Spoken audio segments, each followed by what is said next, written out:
Mishra madam सुरू करा.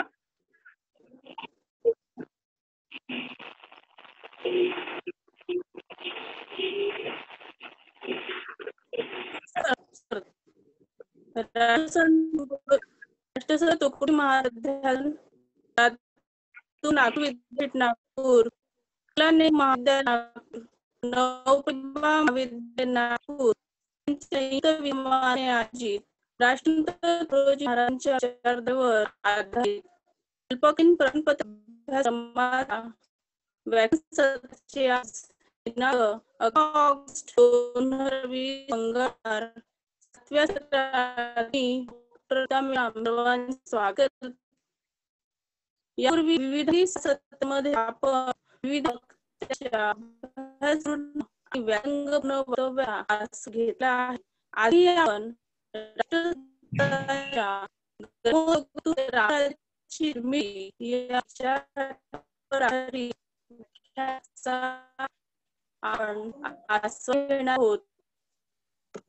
राष्ट्रसंत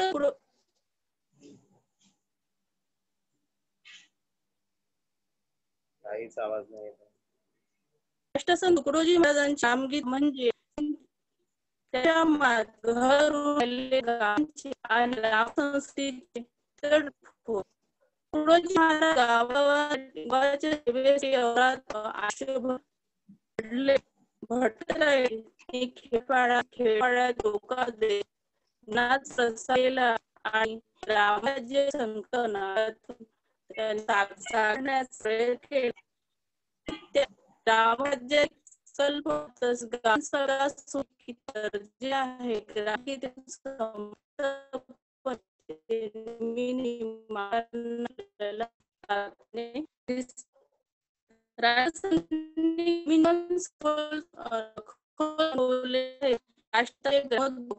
आणि टीचर अति महत्वपूर्ण आहे. ग्रामविकासासाठी ग्राम विकासासाठी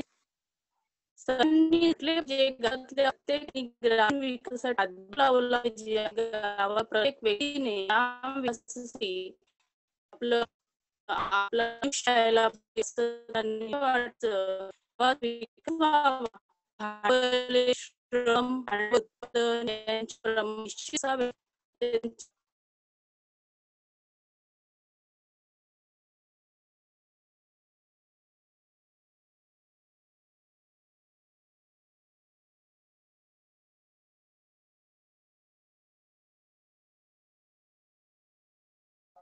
गावातच छोटे उद्योग त्यांनी सुरू करायला पाहिजे.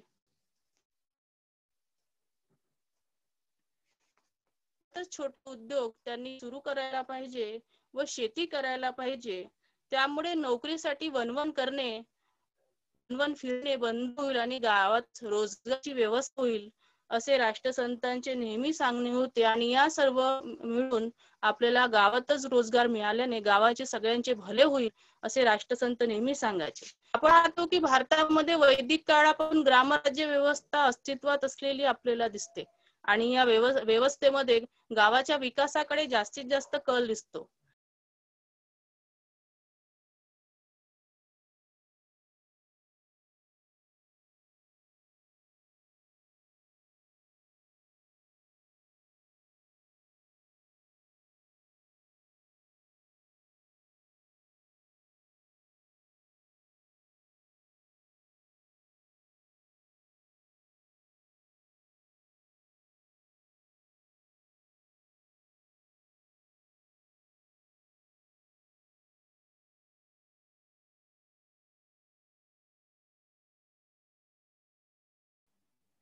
मिश्रा मॅडम आवाज नाही येत आहे.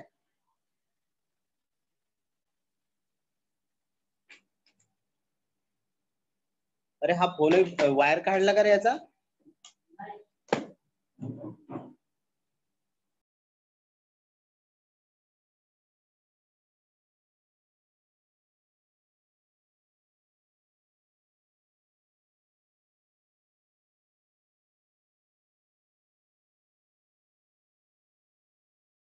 देशभ्रताळ सर काही प्रॉब्लेम आहे का? देशभ्रताळ सर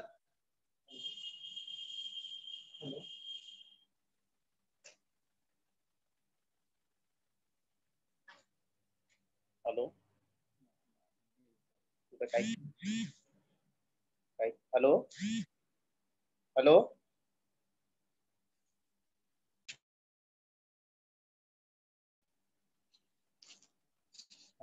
देशभ्रता सर काही प्रॉब्लेम आहे का?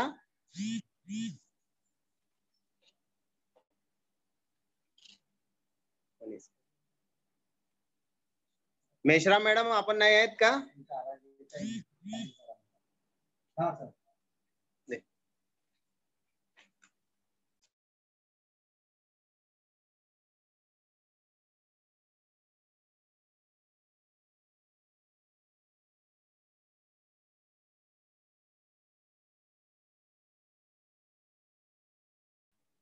देशभ्रता सर माझा आवाज येतोय? बोलत नाही तिकडून. देशभ्रता सर आवाज येतोय? आवाज येतोय सर, तुम्ही चालू करा. हा ठीक आहे.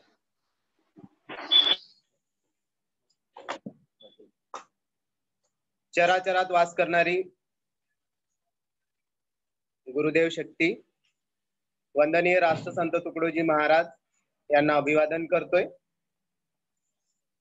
राष्ट्रसंत तुकडोजी महाराज अध्यासन, राष्ट्रसंत तुकडोजी महाराज नागपूर विद्यापीठ नागपूर, अमर सेवा मंडळ द्वारा आयोजित कमला नेहरू महाविद्यालय सक्करदरा चौक, जीवन विकास एज्युकेशन सोसायटी द्वारा संचालित नवप्रतिभा महाविद्यालय नागपूर यांच्या संयुक्त विद्यमाने आयोजित राष्ट्रसंत तुकडोजी महाराजांच्या विचारधारेवर आधारित अल्पकालीन प्रमाणपत्र अभ्यासक्रम दिनांक 4 ऑगस्ट ते 12 ऑगस्ट 2020 या कालसत्रात सुरू होते आहे.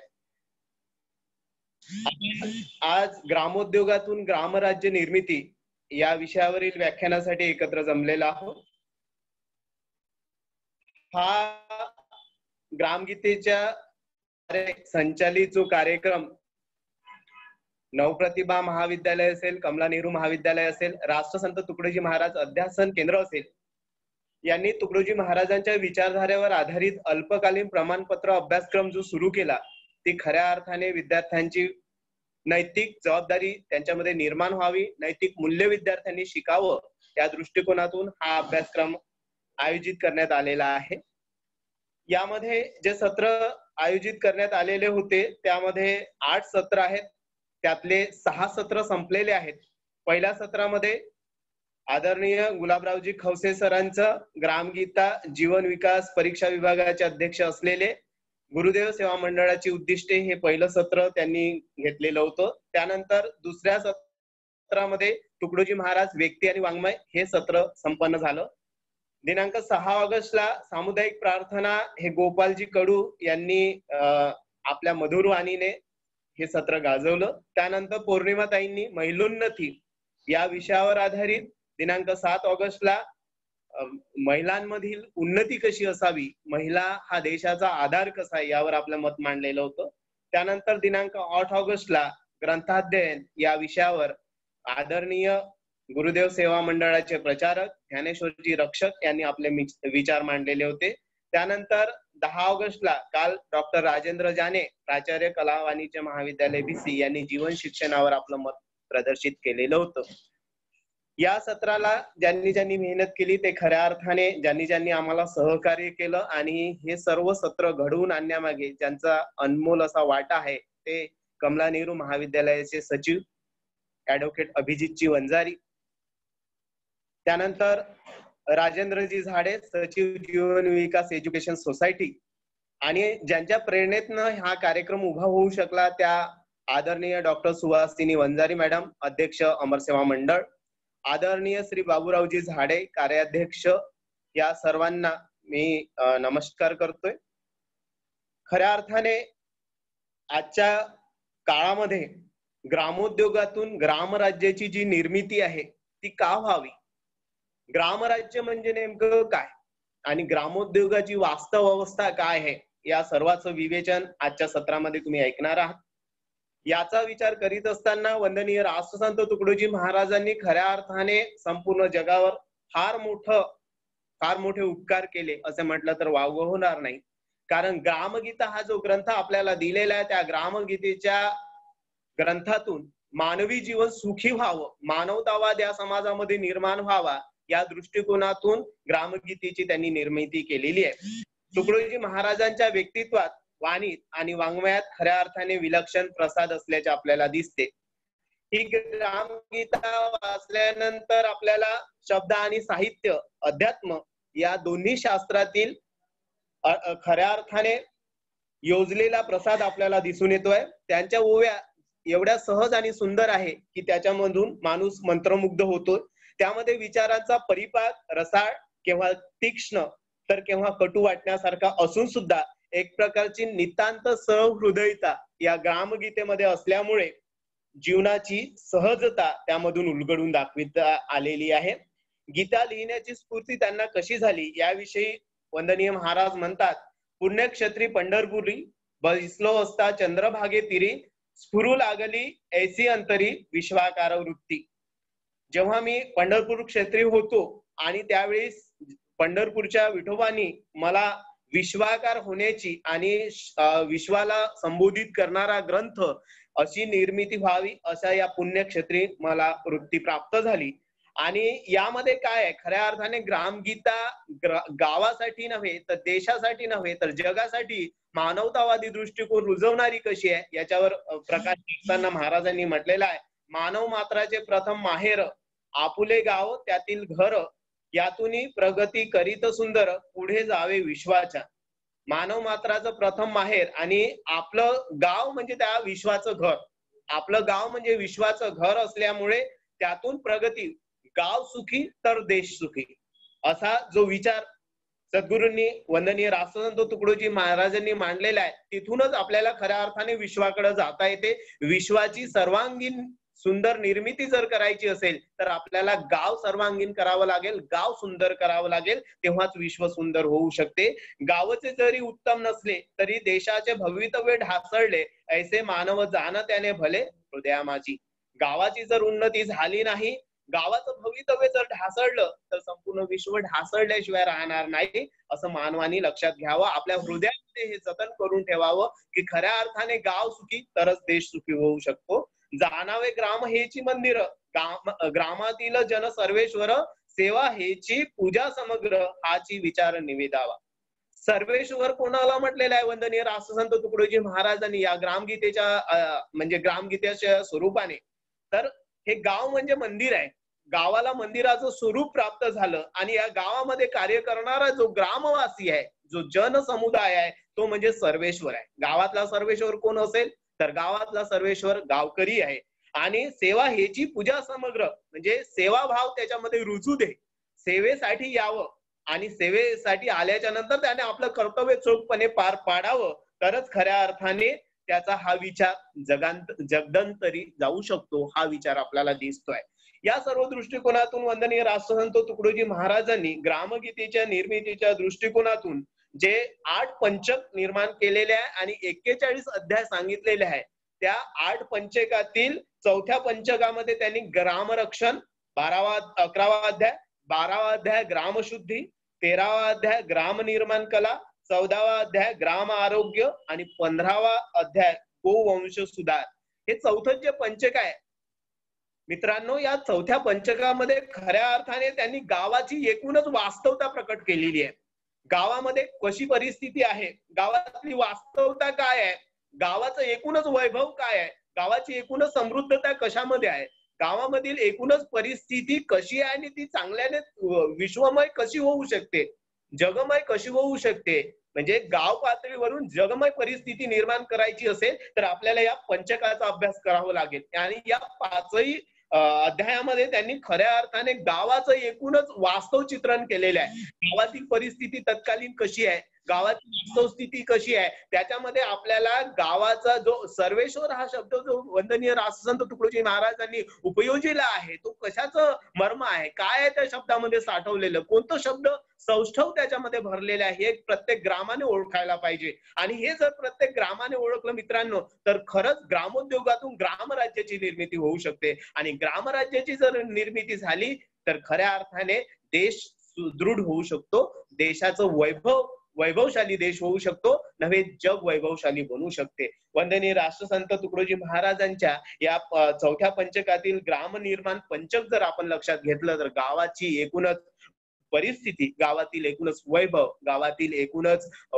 राजकारण, अर्थकारण आणि गावातील ग्रामोद्योग हे जसं सुरुवातीच्या काळामध्ये आपल्याला दिसते बलुतेदार आणि अलुतेदार पद्धती होती. या 12 बलुतेदार आणि 18 अलुतेदाराच्या एकूणच परिस्थितीतून एकूणच गावाला समृद्धता त्या कालखंडामध्ये आपल्याला दिसून येत होती. शेती कोणी करायची तर शेती कुणब्यांनी करायची आणि त्याला पूरक असणारे सर्व साधनं, शेतीला पूरक असणारी साधनं कोणी द्यायची तर त्या 12 बलुतेदारांनी आणि 18 अलुतेदारांनी द्यायची. कारुनारू हा शब्दप्रयोग त्या कालखंडामध्ये करण्यात आलेला होता आणि तो कारुनारू ज्या पद्धतीने गावाला एकूणच वैभवाचा दिवस दाखवण्यात आलेलं होतं, तत्कालीन परिस्थिती जर आपण लक्षात घेतली तर त्या काळामध्ये आपल्याला ग्रामराज्य गावामध्ये नांदताना दिसत होतं. ग्रामराज्य म्हणजे गावामध्ये असणारं नंदनवन, गावामधील असणारी समृद्धता आणि गावाला असणारं वैभव, या सर्व दृष्टिकोनातून विचार त्यांनी या ग्रामनिर्माण पंचकामध्ये केलेला आहे.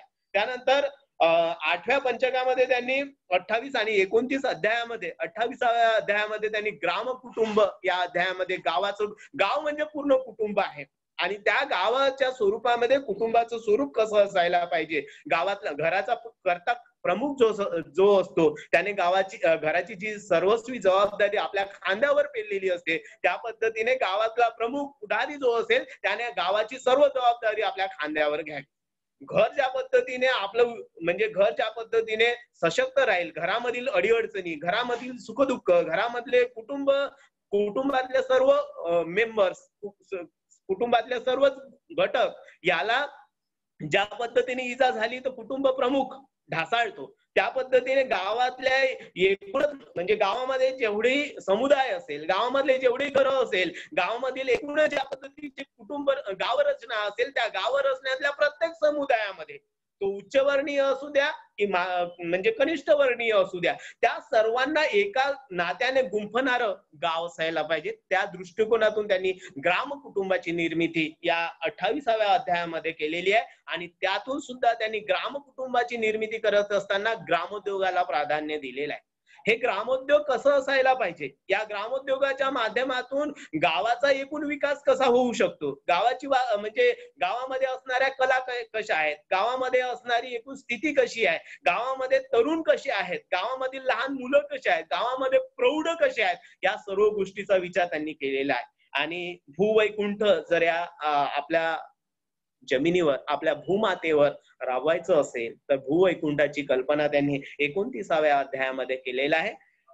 मित्रांनो, आपण ग्रामोद्योगातून ग्रामराज्य निर्मिती हा जो विचार किंवा हे यावर जे व्याख्यान ऐकणार आहोत ते खऱ्या अर्थाने 18व्या अध्यायातील श्रमसंपत्ती या अध्यायातनं व्यक्त करणार आहे मी, आणि ग्रामोद्योगातून ग्रामराज्य हा त्यातील भाग आहे. त्या दृष्टिकोनातूनच तुम्हाला खऱ्या अर्थाने माझं विवेचन ऐकावं लागेल आणि त्या दृष्टिकोनातून मी तुमच्या सोबत भाष्य करणार आहे.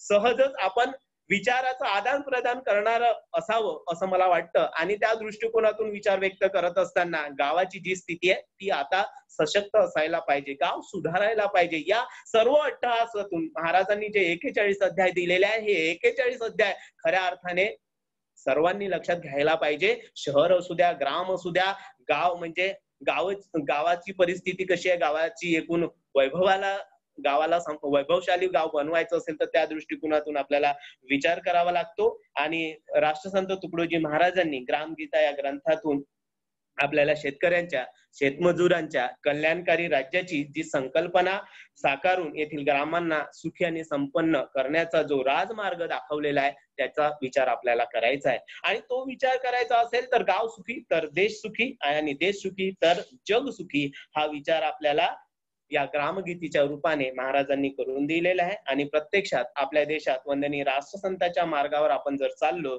तर खऱ्या अर्थाने या भूलोकी वैकुंठाची परिस्थिती निर्माण झाल्याशिवाय राहणार नाही, हा मूलमंत्र आपल्याला या ग्रामगीतेच्या रूपाने सापडतो असं आपल्याला दिसून येते आहे. गावाची वास्तवता पाहिली, मी ग्रामोद्योगातून ग्रामराज्याला सुरुवात करतोय, त्याची एकूणच परिस्थिती विचारात घेत असताना मित्रांनो आपल्याला असं दिसतंय की गावाची एकूण परिस्थिती कशी आहे, गाव कसं आहे, त्याचा विचार करत असताना गाव हा विश्वाचा नकाशा, लक्षात घ्या, गाव हा विश्वाचा नकाशा, गावावरून देशाची परीक्षा, गावची भंगता अवदशा, येईल देशा. हे लक्षात घ्या. गाव हा विश्वाचा नकाशा, गावावरून देशाची परीक्षा, गावची भंगता अवदशा, येईल देशा. गाव हा काय आहे? विश्वाचा नकाशा. गाव हा स्वतःचा नकाशा नाहीये. गाव हा शहराचा किंवा देशाचा नकाशा नाहीये. तर गाव काय आहे? गाव हा विश्वाचा नकाशा आहे. एका देशाचं वैभव नाहीये गाव. एका देशाच्या नकाशामध्ये त्या गावाची वास्तवस्थिती कोरली गेलेली नाही. आपण त्याला रेखांकन केलेलं नाहीये. तर गाव हा विश्वाचा नकाशा आहे आणि गावावरून देशाची परीक्षा होत असते. हे गाव जर चांगलं नसेल, म्हणून आपल्यावर सर्वात मोठी जबाबदारी आहे. गावकऱ्यांनी लक्षात घेतलं पाहिजे, शहरवासियांनी लक्षात घेतलं पाहिजे, कारण गावामधूनच शहराची निर्मिती झालेली आहे. आपण कोण म्हणजे खेडे जनक आहे शहराचे. खेडे शहराचे जनक आहे, निर्माते आहे खेडे शहराचे. त्याच्यामुळे वास्तव परिस्थिती जर आपण लक्षात घेतली तर आपल्याला हे दिसून येते, गाव जर समृद्ध असेल तर देश समृद्ध आहे, असं मी तुम्हाला वारंवार म्हणतोय. आणि गाव जर भंगलं, गाव जर नष्ट झालं, गावामध्ये वाईट परिस्थिती जर दिसली तर देश भंगल्याशिवाय राहणार नाही. देशाला वैभवशाली बनवायचं असेल तर गाव वैभवशाली बनलं पाहिजे, आणि गावाला वैभवशाली बनवायचं असेल तरच आपल्या विश्वाच्या नकाशामध्ये समृद्धता आल्याशिवाय राहणार नाही. ही वास्तव परिस्थिती आपल्याला दिसून येते. आणि या वास्तव परिस्थितीचा विचार करत असताना या ग्रामोद्योग म्हणजे जसे 12 बलुतेदार आणि 18 अलुतेदार होते, त्या पद्धतीचा विचार करत असताना सुरुवातीच्या काळामध्ये तेलघाणीचा व्यवसाय तेल्यांनी करायचा, जात परंपरागत व्यवसाय होता. आणि या पारंपरिक व्यवसायामध्ये काय होतं, तर या पारंपरिक व्यवसायामध्ये कुणब्याने शेती करावी आणि त्याला लागणाऱ्या पूरक सर्वच वस्तू म्हणजे जसं लोहार असेल त्यांनी शेतीला लागणारी अवजार पुरवावीत, बरोबर आहे. त्याच्यानंतर जे सुताराने सुतारकाम करावं, वखर, डवरे, नांगर तयार करून द्यावे, जेणेकरून शेतीला ते पूरक ठरेल. आणि हे सर्व वास्तव परिस्थिती लक्षात घेत असताना महाराजांनी ग्रामोद्योगातून ग्रामराज्याची निर्मिती करीत असताना त्यांनी केवळ शेतीला म्हणजे शेतीला धरूनच त्यांनी ग्रामगीतेमध्ये एकूण परिस्थिती शेतकऱ्याची मांडलेली नाही, तर गाव संपन्न कसं होईल हा मार्ग सांगितलेला आहे, हा मंत्र दिलेला आहे, तो आपल्याला आत्मसात करायचा आहे. वास्तविक पाहता मित्रांनो, देशाची परिस्थिती पाहिली आपण, महाराष्ट्राची परिस्थिती जरी लक्षात घेतली तर आपल्याला काय दिसतं, या देशामध्ये या महाराष्ट्रामध्ये पुरोगामी म्हणणाऱ्या महाराष्ट्रामध्ये आपल्याला काय दिसतं, आज शेतकरी आत्महत्येचं पीक आलेलं आपल्याला दिसत आहे. कशाचा ते असेल हे? शेतकऱ्यांनी ग्रामगीता हा ग्रंथ वाचलेला नसेल का? गावागावामध्ये गुरुदेव म्हणजे 40,000 गुरुदेव सेवा मंडळाची निर्मिती आपल्याला करून दिलेली आहे. वंदनीय राष्ट्रसंत तुकडोजी महाराजांचे प्रचारक, त्यांचे खास शिष्य, विशेष असणारे शिष्य ते म्हणजे तुकाराम दादांनी. या तुकाराम दादांनी प्रण केलेलं होतं, त्यांनी रोज 5 गावाला मी गुरुदेव सेवा मंडळाची स्थापना केल्याशिवाय जेवण करणार नाही. 60 मैल रोज पायी चालायचे. काय निष्ठा असेल त्या माणसाची, काय विद्वत्ता असेल त्या माणसामध्ये. 18 तासामध्ये गीतेचे 18 अध्याय पाठांतर करतोय. मुखोद्गत होती आपली ग्रामगीता. किती मोठं वैभव असेल, किती धनाचा साठा त्या माणसामध्ये साठवलेला असेल. आणि अशा या माणसाने आपल्या महाराष्ट्रामध्ये 40,000 गुरुदेव सेवा मंडळाची स्थापना करावी आणि त्यांनी गावाला एकूण संपन्न, ज्या पद्धतीने माझ्या गुरुवर्यांनी, माझ्या राष्ट्रसंत महाराजांनी मला जो मार्ग दाखवलेला आहे तो मी वास्तवात आणणार. त्यांना महाराजांचं सानिध्य लाभलं. जपानच्या यात्रेमध्ये ते सोबतीला होते. गाढ विद्वत्ता असणारे माननीय तुकाराम दादा, त्यांच्या मंत्रिमंडळातल्या कोणते सल्लागार म्हणून किंवा त्यांचं जर एकूणच कार्य लक्षात घेतलं तर ते आपल्याला वाचल्यानंतर लक्षात येतं की किती किती मंडळाचे ते सल्लागार होते आणि कशा पद्धतीने त्यांनी वंदनीय राष्ट्रसंत तुकडोजी महाराजाचं खऱ्या अर्थाने जीवन आत्मसात केलं आणि स्वतःला समर्पित करून घेतलं वंदनीय राष्ट्रसंत तुकडोजी महाराजाच्या ग्रामगीता रूपी ग्रंथाला. आणि ती ग्रामगीता जीवन आहे. ही ग्रामगीता जीवन असल्यामुळे गाव समृद्ध करण्यासाठी त्या माणसाने सर्वस्वाचं समर्पण केलं आणि सर्वस्वाचं समर्पण करत असताना त्या तुकाराम दादांनी खऱ्या अर्थाने मानवामध्ये चैतन्य निर्माण करण्याचं काम केलं. आणि केवळ गुरुदेव मंडळाची स्थापना करूनच थांबलेले नाही, त्या गावामध्ये जाऊन गुरुदेव सेवा मंडळाचं कार्य बरोबर चालते आहे नाही चालत आहे, गुरुदेव सेवा मंडळाचं कार्य खऱ्या अर्थाने चालवण्यासाठी जी अगाध निष्ठा त्या माणसामध्ये होती तेवढी अगाध निष्ठा क्वचितच माणसांमध्ये आपल्याला आढळून येते. हे द्योतक असेल ग्रामोद्योगाचं. त्यांनी ग्रामोद्योगाचा मार्ग आपल्याला सांगितलेला आहे. त्यांनी कार्य केल्याच्या नंतर खऱ्या अर्थाने त्यांचं कार्य जर आपण मित्रांनो लक्षात घेतलं तर ते कार्य फार मोठं आहे. गावामध्ये समृद्धता कशी असेल, गावाचं वैभव कसं असेल, गावामध्ये एक विवेचन त्यांनी फार म्हणजे त्यांच्या आपल्याला गवसते. तर तुकाराम दादा हे खऱ्या आपल्याला दिसते. त्यांनी स्वतःला राष्ट्रसंतांच्या या कार्यासाठी समर्पण करून घेत असताना भावी म्हणजे देशामधल्या ज्या भावी पिढी आहेत त्या भावी पिढीमध्ये एक आत्मचैतन्य निर्माण करण्यासाठी आत्मोद्धाराचा जो मार्ग आहे तो त्यांनी या ग्रामगीती ग्रंथाच्या रूपाने वास्तवात त्या तरुणांमध्ये निर्माण केला. त्या तरुणांमध्ये जोश निर्माण केला. त्या तरुणांमध्ये खऱ्या अर्थाने जीवनाचा मार्ग काय हे दाखवलं. आणि ग्रामराज्याची नीव कोणी मांडली असेल तर ती ग्रामराज्याची नीव खऱ्या अर्थाने तुकाराम दादांनी मांडलेली आहे. गावाच्या हद्दीतील जल असेल, जंगल असेल, जमीन असेल, खनिज असेल आदी नैसर्गिक जे संसाधन संपत्ती गावाच्या ताब्यात त्यांनी मिळवून दिलेली आहे. ही गावाचा ताबा आहे. त्याच्यावर कोणाची मक्तेदारी नाहीये. आजूबाजूला असणारं जल, जंगल, जमीन, खनिज हे सर्व कोणाचं वैभव आहे, कोणाच्यासाठी खर्च केला पाहिजे, कोणासाठी ते आहे, हे गावासाठी आहे. गावाने त्याचा उपभोग घ्यावा, गावाने त्याची वास्तवता लक्षात घ्यावी आणि त्यातून खऱ्या अर्थाने जसं आपण देवाजी तोफाचं नाव ऐकलेलं असेल, आदिवासी माणूस, परंतु त्यांनी केलेली क्रांती फार मोठी आहे. वंदनीय राष्ट्रसंत तुकडोजी महाराजांना जे अपेक्षित होतं ते तिथे आपल्याला दिसते. पोपटराव पवारांचं गावाचं उदाहरण आपल्याला देता येईल. राळेगण सिद्धी अण्णा हजारांच्या गावाचं उदाहरण आपल्याला देता येईल. हे कशाचे द्योतक आहे? हे खऱ्या अर्थाने ग्रामगीतीचे द्योतक आहे. आणि हे खऱ्या अर्थाने ग्रामगीतीचे द्योतक असल्यामुळे कशाने समृद्ध झाले? ग्रामोद्योगाने समृद्ध. शहराकडे जाणारा लोंढा थांबवला पाहिजे. शहराकडे गेलेला लोंढा जर थांबला नाही तर खऱ्या अर्थाने गाव भकास होईल, गाव मरणपंथाला लागेल. आणि गाव जर मरणपंथाला लागलं तर गाव नष्ट झाल्याशिवाय राहणार नाही. आणि गावच जर नष्ट झालं, शेतकऱ्याने शेतीचाच व्यवसाय सोडून टाकला तर काय करणार? मित्रांनो, मला या ग्रंथाच्या अध्यायाच्या माध्यमाने आपल्याला लक्षात घ्यायचं आहे, देशाचा कणा शेतकरी आहे. 72% जनता आपण ग्रामीण भागामध्ये राहतो, उर्वरित शहरी भागामध्ये राहतो. आणि खऱ्या अर्थाने या गावामध्ये वसणारी कायच्यासाठी गावाचे नवनिर्माण करण्यासाठी खेड्याचं उत्पन्न वाढायला पाहिजे. गावाचं नवनिर्माण कशाने होईल? गावामध्ये कोणकोणत्या योजना असायला पाहिजे, गावामधली परिस्थिती कशी असायला पाहिजे, प्रत्येक हाताला काम कसं मिळविता येईल, गावामधली उद्योग समिती कशी असेल, गावामधील गावाला वैभव करण्यासाठी प्रत्येक माणसामध्ये कलाकुसरता कशी असेल, त्या कलाकुसरतेचा उपयोग त्याने जोडधंद्याच्या माध्यमाने त्याला कसा करता येईल याचा विचार करायला. केवळ शेतीवर अवलंबून चालणार नाही. आपण पाहतोय ग्रामीण भागामधली काही पारंपरिक शेतीचा जर विचार आपण केला, मी एका शेतकऱ्याचा मुलगा असल्यामुळे मला वास्तवता माहिती आहे की खऱ्या अर्थाने पाऊस आला तर पीक येतं, पाऊस गेला तर पीक जात, अति पाऊस आला तर तरी पीक होत नाही. अस्मानी आणि सुलतानी संकट हे शेतकऱ्यांच्या डोक्यावर टांगती तलवार आहे. आणि या टांगत्या तलवारीचा विचार करत असताना खऱ्या अर्थाने त्यांना राजमार्ग दाखवलेला असेल तर या ग्रामगीतीच्या रूपाने. आणि तो ग्रामोद्योगातून ग्रामराज्याची निर्मिती करत असताना खऱ्या अर्थाने शेतीवर अवलंबून न राहता त्याला जोडधंदा सोबत घ्यावा आणि त्या जोडधंद्याच्या माध्यमाने आपल्याला पुढे चालायचं आहे. हे आपल्याला तुकाराम दादांच्या उदाहरणातून मी तुम्हाला सांगितलेलं आहे. गावागावात ग्राम संरक्षण दल त्यांनी स्थापन केले आणि गावातील तुकाराम दादांनी हे जे ग्राम संरक्षण दल स्थापन करून गावामध्ये होणारे अन्याय, अत्याचार, गावातील भ्रष्टाचार, गावातील दुर्व्यसन, गावामधील अनिष्ट प्रथा आदींचं निर्मूलन केलं.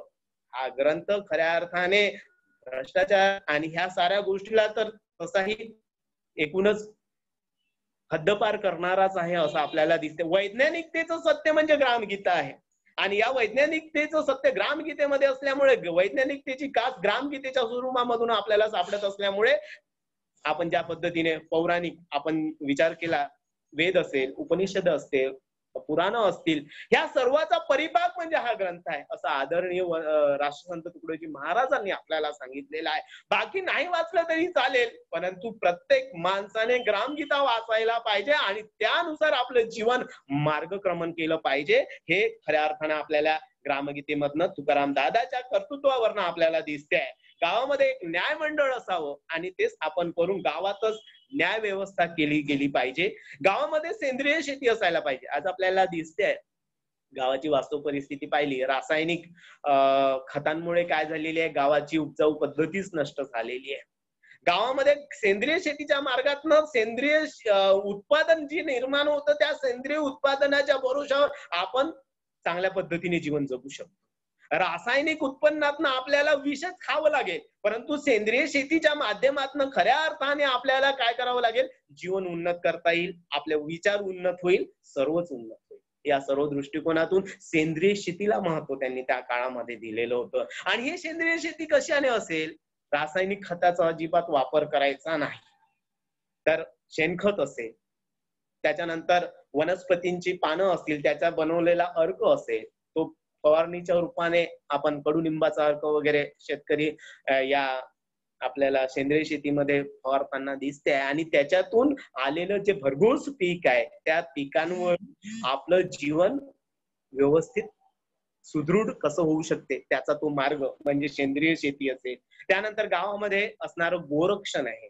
खऱ्या अर्थाने महाराजांनी जीवनाला किंवा आपण तरुण राहावं किंवा आपल्याला म्हणजे आता आपण पाहतो माणसाचं आयुर्मान किती झालेलं आहे, माणसाचं जीवन, माणसाची वयोमर्यादा किती राहिलेली आहे, त्याचा विचार करत असताना महाराजांनी फार चांगला मार्ग आपल्याला सांगितलेला आहे. तुकाराम दादांनी तो आत्मसात केलेला होता.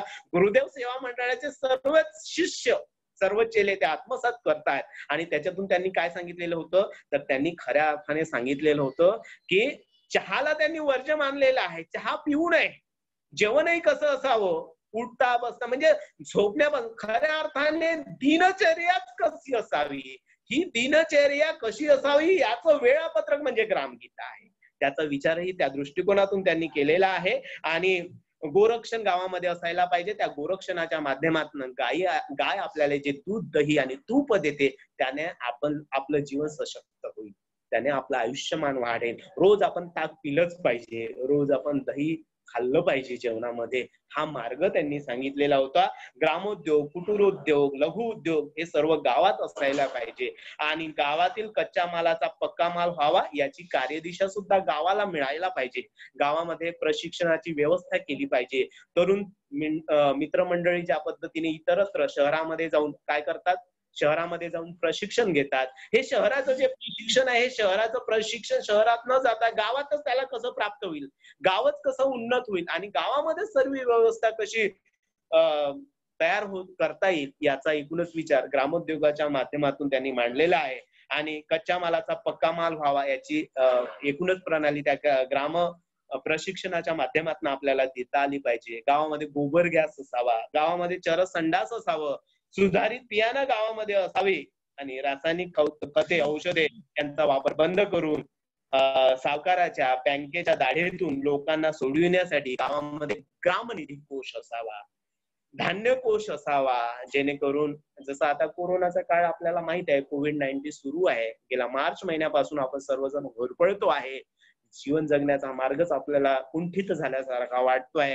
कुठेतरी असं वाटायला लागलेलं आहे की आपण याच्यामध्येच आपली हयात संपूर्ण जाईल. कितीतरी अनंत प्रश्न निर्माण झालेले आहे या कोरोनाच्या काळामध्ये. आणि या कोरोनामुळे माणसाला कशा पद्धतीने जीवनाची एकूणच दिशा, वेगळं वळण दिशेला दिलेल्या जीवनाच्या दिशेचं वळणच कसं बदलवून टाकलेलं आहे हे आपल्याला दिसतंय. आपण पाहतोय मोठमोठ्या देशांमध्ये गेलेले आपले म्हणजे जे तज्ञ माणसं आहे, विद्या विभूषित माणसं आहे, ते गावाकडे परत आलेली आहे. आणि या कोरोनामुळे काय झालेली आहे, खऱ्या अर्थाने मित्रांनो, ग्रामगीतेचं अध्ययन करणं गरज आहे. या कोरोनाच्या काळामध्ये तरी प्रत्येकाने ग्रामगीतेचं निश्चितच अध्ययन करावं. कारण ग्रामगीतेतला वास्तविक ठेवा आपण जतन करत नाहीये, आपल्या विचार अंगीकारत नाहीये, आपण विचार प्रगल्भ करीत नाहीये. 12 कोसावरनं किंवा विदेशातनं आलेल्या माणसाला आम्ही आमची गावाची तटबंदी केली, गावात येऊ दिलं नाही. कुठे जायचं त्या माणसाने, काय करायचं? आणि त्यालाही आज कोरोनामुळे गावात यावं लागलं. म्हणजे इतके दिवस त्याला गावाची आठवण नाही आली का? एकूणच परिस्थिती काय आहे, एकूणच चित्र काय आहे, एकूणच वास्तवता काय हे आज आपल्याला जाणवते. आणि या दृष्टिकोनातून मित्रांनो एकच मार्ग आपल्याला व्यवस्थित तो म्हणजे ग्रामोद्योग, गावाची समृद्धता, गावामध्ये एकूणच जे काही पारंपरिक व्यवसाय असेल त्याला आधुनिकतेची जोड देणं. आणि या पारंपरिक व्यवसायाला आधुनिकतेची जोड दिल्याच्या नंतर गावातले एकूण वास्तव वास्तवता आपल्याला त्याच्यामधून दिसून येते. आणि म्हणून गावामध्ये ज्या पद्धतीने शेतकऱ्यांना सुरुवातीच्या काळामध्ये आपल्याला दिसून येत होतं की सुरुवातीच्या काळामध्ये सावकार गलेलट्ट झालेला आपल्याला दिसायचं. तो काळ आम्हाला अजूनही लक्षात येतो की ज्या वेळेस बरोबर लक्ष्मीपूजनाच्या दिवशी हा सावकार आपल्या घरी येतो आणि हा सावकार घरी आल्याच्या नंतर दीडीने तो व्याज घेतोय. 1000 रुपये घेतले असेल शेतकऱ्याने तर 1500 रुपये त्याला लक्ष्मीपूजनाच्या दिवशी द्यावे लागते. आणि त्याने लक्षात येतं की लक्ष्मीपूजनाचा दिवस असेल, शेतकरी बापाला असं वाटायचं आपल्या घरी थोडं गोडधोड व्हावं, लक्ष्मीचं पूजन व्हावं, मुलाबाळांना चांगली कपडे दोन घालता यावी. वर्षभर तर घेता आली नाही, आता लक्ष्मी पूजनाच्या निमित्ताने आपल्याला त्याला घेता यावं, त्याला 2 घास गोडधोड खाऊ घालता यावे. पण तसं नाही होत मित्रांनो. हा दीडीचं व्याज घेणारा सावकार गप्पर त्याच्या घरी येऊन बसतो. तू काहीही कर पण आजच्या आज करार असतो, लक्ष्मी पूजनाच्या दिवशी तुझ्याकडनं मी माझे पैसे व्याजासहित वसूल केल्याशिवाय राहणार नाही. नाही तर तुझं जे काही घर असेल, शेती असेल, गुरढोर असेल, जे काही असेल मालमत्ता तुझ्याकडे ते जप्त केल्याशिवाय राहणार नाही. अशी एकूण गावाची पारंपरिक व्यवस्था होती. त्या पारंपरिक व्यवस्थेला किंवा त्या सावकारांना संपवण्याचं काम कोणी केलं असेल तर तुकडोजी महाराजांच्या या विचारधाऱ्यांनी केलेलं आपल्याला दिसते आहे. आणि आरोग्याच्या दृष्टीने निसर्गोपचार केंद्र असेल, शिक्षणाच्या दृष्टीने जीवन शिक्षण प्रणाली असेल, गुरुकुल शिक्षणाच्या माध्यमातून जे काही नानाविध मार्ग त्यांनी काढून दाखविले ते तुकाराम दादांनी आत्मसात करून गावाचं नंदनवन निर्माण करण्याचा प्रयत्न केला आणि आदर्श ग्रामाची प्रणाली त्यांनी आत्मसात केलेली आपल्याला दिसून येते. गावामध्ये एकूणच आता आपण विवेचन करीत असताना गावामध्ये जो कच्चा माल आहे तो कच्चा माल खऱ्या अर्थाने पूर्णपणे उपयोगात आणून नाना प्रकारच्या प्रयोगाने आपण शोध करून मातीतून सोनं उगवलं पाहिजे आणि प्रयत्नाची सिकस्त केली पाहिजे.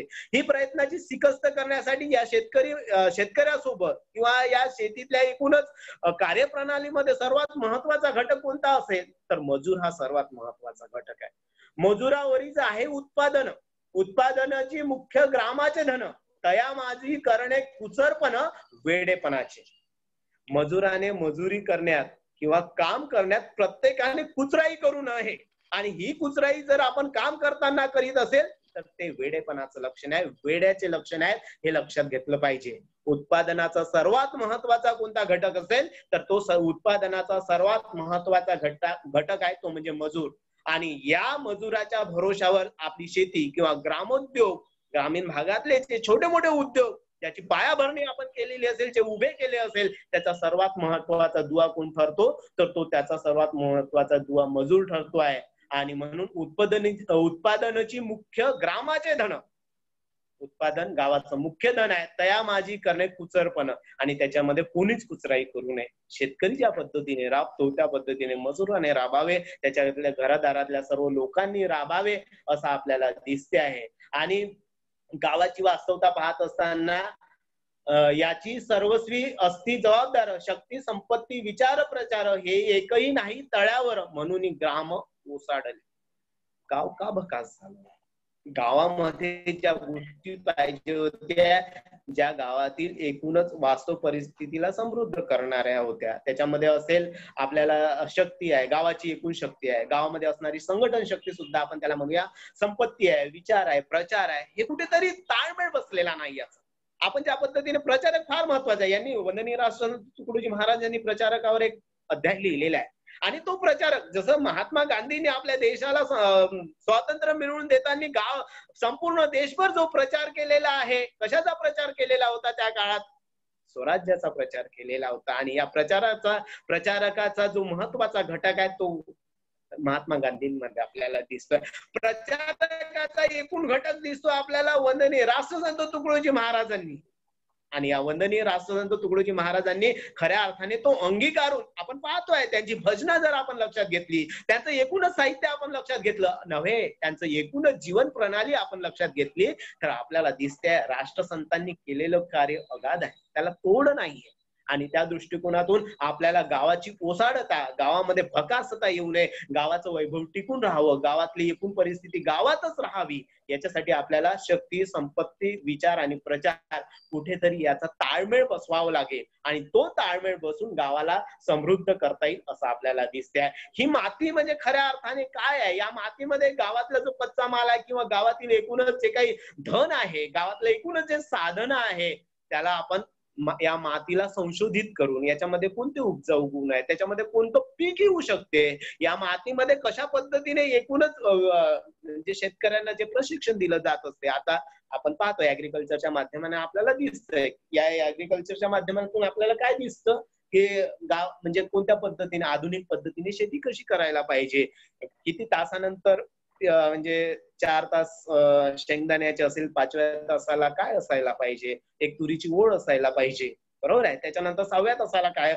उडीद, मूग, बाजरी याची पेरणी कशी करायला पाहिजे, कशा म्हणजे सारी पद्धतीने ती करावी का कशा पद्धतीने, याचं एकूणच प्रशिक्षण आपल्याला ऍग्रिकल्चरच्या माध्यमातून दिल्या जात आहे. आणि कोणत्या भागामध्ये कसं पीक घेतलं पाहिजे, धानाची लावण कशी करायला पाहिजे, चिखल कसा करायला, हे सर्व आपल्याला त्याच्यातनं कळतं.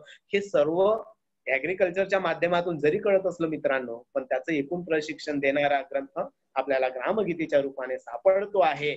आणि म्हणूनच गावातील तरुणांना संदेश देताना किंवा गावातील तरुण कसा असायला पाहिजे याच्याविषयी जो खऱ्या अर्थाने तरुण ग्रामोद्योगाला हातभार लावणार आहे, ग्रामोद्योगाला चालना देणारा आहे, त्याचा विचार करताना आदरणीय तुकडोजी महाराजांनी म्हटलेल्या दुसऱ्या इतर देशातील तरुणांना नानाविध नवनवीन शोध लावण्याचं, संशोधन लावण्याचं जे वेळ आहे, आपण प्रगत देशाचा विचार केला, जपान असेल, अमेरिका असेल, इतर देशांचा जर आपण विचार केला, त्या देशाचा विचार करीत असताना आपल्याला दिसतंय त्या तरुणांमध्ये कशाची धुंदी आहे, त्या तरुणांमध्ये कशाचं वेळ आहे, आपल्या तरुणांमध्ये तसं वेळ, तशी धुंदी का निर्माण होत नाहीये, त्याचा विचार करत असताना महाराजांनी म्हटलेल्या अन्य देशीच्या तरुणांची वेळ नित्य नवे संशोधन प्रचंड, देशीच्या तरुणाची वेळ नित्य नवे संशोधन प्रचंड, तशी धुंद चढावी अखंड गावाच्या शिक्षित तरुणा.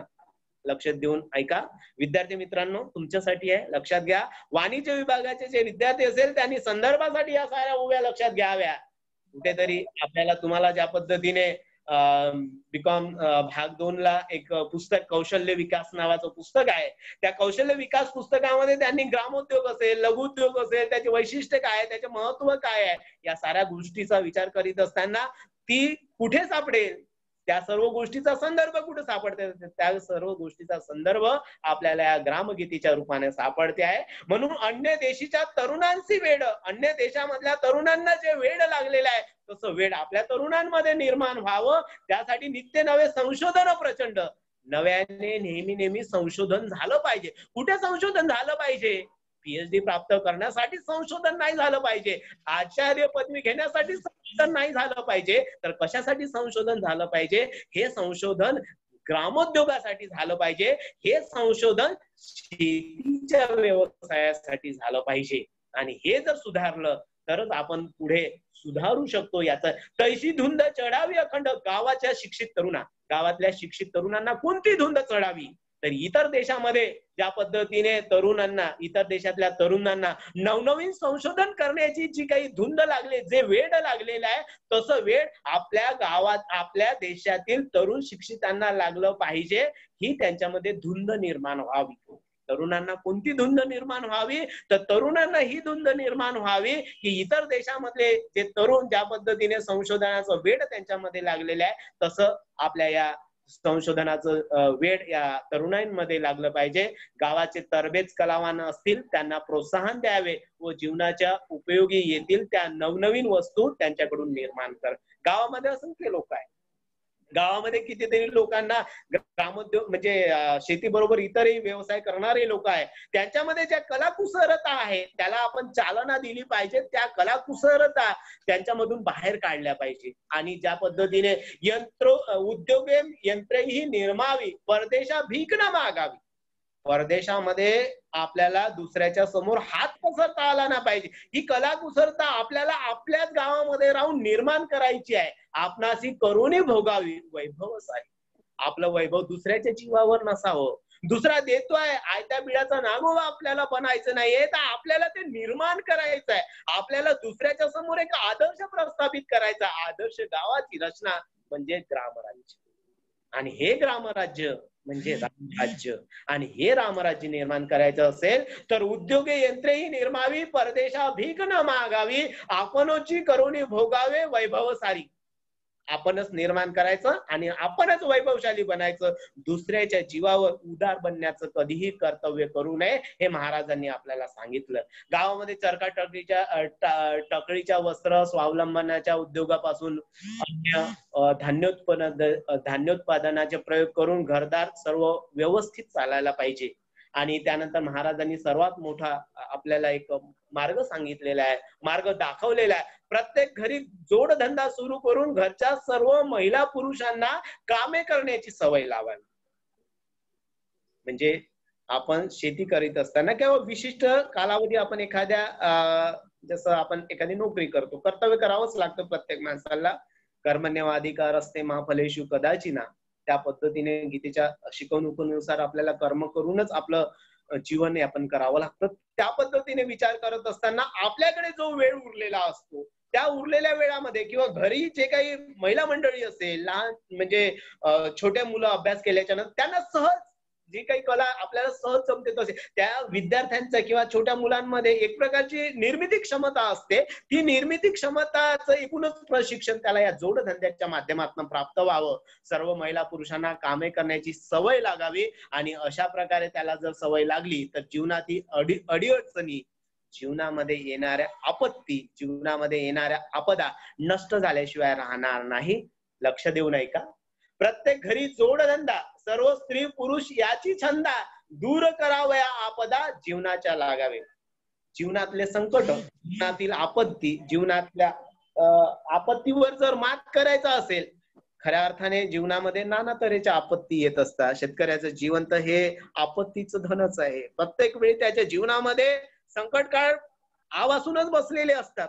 आणि त्या दृष्टीचा विचार करत असताना केवळ शेतीच्या भरोशावर पोट भरत नसेल तर त्याला जोडधंद्याची कास धरावी लागेल. हा छंद स्त्री पुरुषांमध्ये, ग्रामीण भागातल्या लोकांमध्ये निर्माण झाला पाहिजे. कोणता छंद ग्रामीण भागात लोकांमध्ये निर्माण झाला पाहिजे? तर प्रत्येक घरी जोडधंदा निर्माण करण्याचा छंद ग्रामीण भागातल्या लोकांमध्ये निर्माण करावयाचा आहे. दूर करावया आपदा जीवनाच्या लागे. जीवनामध्ये येणाऱ्या अडचणी, जीवनामध्ये येणारे दुःख, जीवनामध्ये येणाऱ्या आपत्ती जर दूर करायच्या असेल तर त्या आपत्ती केवळ आणि केवळ जोडधंद्याने दूर होऊ शकतो. हा मार्ग आपल्याला राष्ट्रसंतांनी सांगितलेला आहे. आणि गावामधील एकूण परिस्थिती आपल्याला पाहिली तर कोणी छोट्या मोठ्या पिशव्या बनवतात, कोणी नवारी विणतायत, कोणी खादी विणत आहेत, तर कोणी मेल्या जनावराच्या चामड्यापासून चपला तयार करते आहेत, कोणी खुर्च्या तयार करते आहे, कोणी मुलांचे खेळणे तयार करते आहे, कोणी बादल्या तयार करते आहे, पलंग बनवते आहे. साबणही आजकाल ग्रामोद्योगाच्या माध्यमातून तयार व्हायला लागलेले आहे. कोणी सुंदर अशी मातीची पक्की मडके तयार करतोय, कुंड्या घडवतोय, फुलपात्रे बनवतोय कुंभाराला, कोणी मजबूत कवेली करून दाखवत आहे, कोणी सुंदर विटा तयार करतोय, कोणी दगडाची फाडी फोडतो आहे. असे आपापल्या परीने घरोघरी कामात सतत मग्न असणारं गाव आपल्याला दिसायला पाहिजे. गावाला वैभवशाली बनवणारा हा मार्ग आहे. उरलेल्या वेळामध्ये जो वेळ आपल्याला उरतोय, शेतीचे काम करत असताना जो वेळ आपल्याला उरलेला आहे, महिलांनी गावातले घरातले कामधंदे करताना त्यांच्याकडे जो वेळ उरलेला असेल, या सर्व दृष्टिकोनातून आपल्याला विचार करणे फार गरजेचं आहे. कोणी करून राहिलेला आहे. महिला काही ना काही असे जोडधंद्यांनी गाव केले, कुणाच प्रकारची कुठेही कमतरता दिसणार नाही असे गावात कामाचे वातावरण निर्माण केले पाहिजे. काय करायला पाहिजे? गावामध्ये कामाचं वातावरण निर्माण करायला पाहिजे. आणि गावामध्ये अशा प्रकारची कलाकुसरता, उद्योगधंदे घराघरात चालू राहिले पाहिजे. तेव्हा कुठे गावातील बेकारी नष्ट होणार, गावामध्ये एकही बेकार राहणार नाही. आज आपल्याला दिसत आहे राबणारी हात आहे पण कामं कुठे आहेत? आणि देशाची परिस्थिती तर फार विचित्र आपल्याला दिसते आहे. काम भरपूर दिसते आहे पण मजूर मिळत नाहीये, आणि मजुरांना काम नाही, असं विचित्र समीकरण कुठेतरी आपल्याला दिसते आहे. या विचित्र समीकरणाला कुठेतरी ताळमेळ बसवण्यासाठी राष्ट्रसंतांनी आपल्याला सांगितलेलं आहे की गावामधील कलाकुसर असेल, उद्योगधंदे असेल, तो घरोघरी चालू राहिले पाहिजे. आणि हे घरोघरी चालू राहिले तर गावातील बेकारी नष्ट झाल्याशिवाय राहणार नाही. आणि परावलंबी म्हणजे आपण दुसऱ्यावर अवलंबून राहू शकणार नाही. गावामध्ये जी अवकळ आहे ती नष्ट झाल्याशिवाय राहणार नाही. जो जो उद्योगधंदा गावात असेल त्या त्या धंद्याला आपल्याला वर उचलावं लागेल आणि त्या संपूर्ण गावात त्या संपूर्ण गोष्टी पाहिजे. गावाच्या कल्याणासाठी झालं पाहिजे. गावातील जे ग्रामोद्योग आहे ते मागे पडले असतील त्याला शिक्षण देऊन सुरुवात करावी आणि गाव सुधारावं. ग्राम सुधारित कशाने होईल लक्षात घ्या सर्वांनी. ग्राम सुधारित कशाने होईल? गावाचे उद्योग मागासले त्यास शिक्षणाने पुन्हा उजाळिले ऐसे असावे सुधारले गाव आमुच. गाव कशाने सुधारेल? उद्योगाने गाव सुधारेल. गावामधला उद्योग नष्ट झाला तर गाव भकास होईल. गाव नष्ट झाल्याशिवाय राहणार नाही. मग गावाला काय करावं लागेल? उद्योगधंदे मोडकळीस आलेले असेल, पारंपरिक उद्योगांना आज म्हणजे काय नसेल, चालना नसेल, त्यांना पुनरुज्जीवन द्यायचंय. आणि या पुनरुज्जीवनासाठी काय करा? आपण साधं उदाहरण देतोय मित्रांनो, लक्षात घ्या. आपण आपली आई पितृमोक्ष अमावस्या वगैरे असते त्याच्यासाठी घरोघरी पापड सेवई बनवल्या जात असते. या सेवईला आपल्या ग्रामीण भागातल्या महिला मंडळींनी आपल्या डब्यातच डांबून ठेवलेलं होतं. आणि आजच्या उद्योगपतींनी या सेवईंना कोणतं स्थान प्राप्त करून दिलेलं आहे? पापडांना कोणतं स्थान आज प्राप्त झालेलं आहे? शेवया, कुरड्या जे काही आपलं एकूणच संचित असायचं ग्रामीण भागातल्या पारंपरिक महिला मंडळींनी जतन केलेलं, त्यांना व्यवसायाचं स्वरूप प्राप्त करून दिलेलं आहे. आणि त्या दृष्टिकोनातून गाव समृद्धशाली झालेला आहे. म्हणून गावाचा उद्योग मागासलेला असेल तर त्यांना शिक्षणाने पुन्हा उजाळा द्यावा, त्यांना प्रशिक्षण द्यावं, त्यांचा उजाळा करावा. ऐसे असावे सुधारले गाव आमुचे. गाव कशाने समृद्ध होईल? उद्योगाने समृद्ध होईल. उद्योग जर भकास झाले असेल, उद्योग जर मरणपंथी लागलेले असेल, त्यांना प्रशिक्षण द्यावं आणि शिक्षणाने त्याच्यामध्ये सुधारणा करावी. ही सुधारणा झाली तर गावच पुढारी बनू शकतं.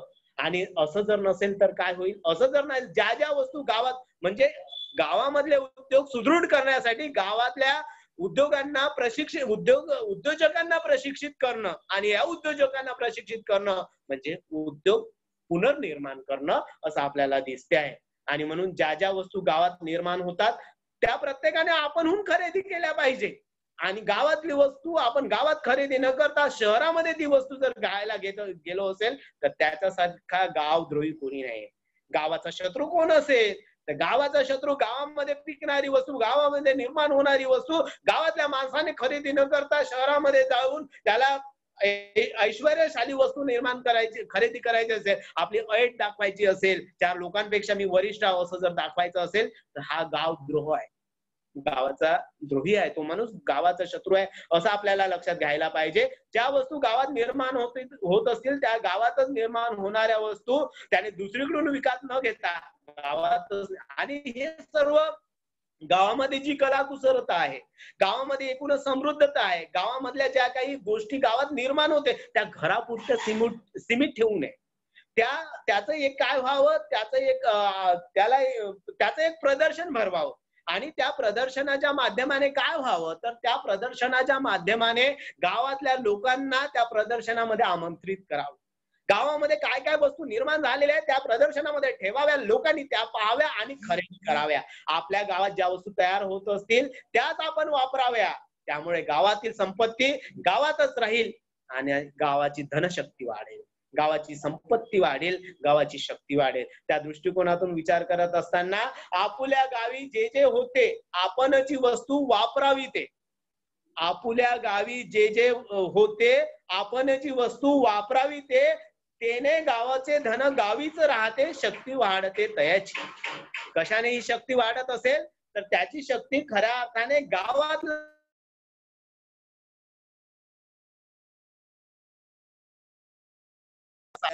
दिसून येते आहे आणि त्या गावातील शक्ती वाढते आहे. आपल्या गावी जे जे होते आपणची वस्तू वापरावी. तेने गावाचे धन गावीच राहते, शक्ती वाढते गावोगावी.